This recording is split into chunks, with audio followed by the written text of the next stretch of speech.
जय झूलेलाल।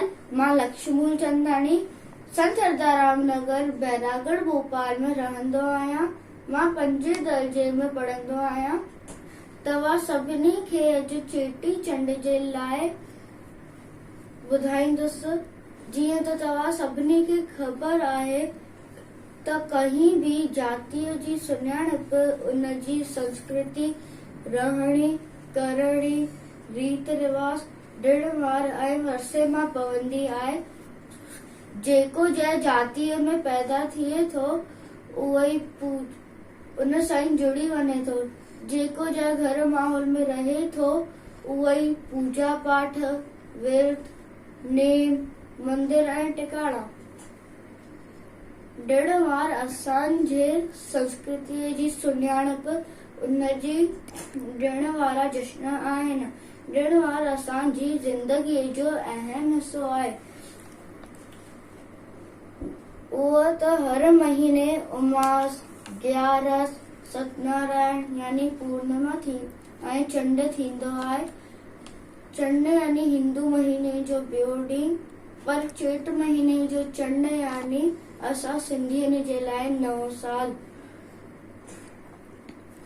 लाल साईं उॾेरे यानी लाल झूलेलाल जो जनम ॾींहुं। भगवान झूलेलाल वरुण देवता जो रूप आहे।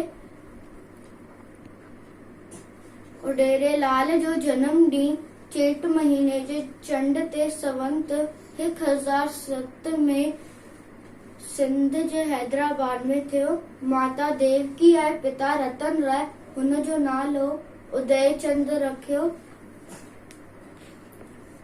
10वीं सदीअ में ज़ालिम मिर्ख बादशाह प्रजा ते ज़ुल्म कंदो हो।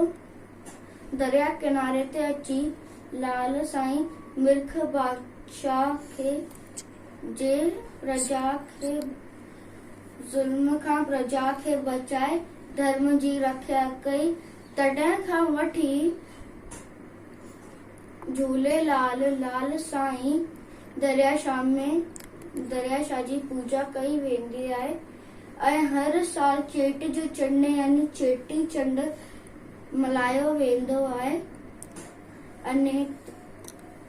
इन ॾींहुं सिंध समाज में शोभा यात्रा, जलूस, झाकियूं कढी, छेज लॻाए, अखो पाए, सुखो ऐं सेसा विराइबो आहे। अनेकता में एकता धर्म जी रक्षा जो ही ॾिण वॾे धाम धूम सां मल्हायो वेंदो आहे। बहिराणो कढी दरियाशाह में परवान कंदा आहिनि।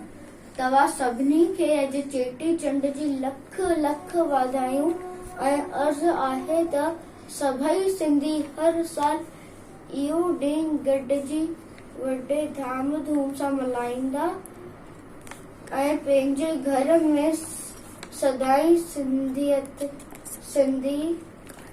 सिंधी में ॻाल्हाईंदा ऐं सिंधियत खे ज़िंदा रखंदा। जय झूलेलाल, जय अमरलाल, सिंधी सदाई बाग बहार। जय झूलेलाल।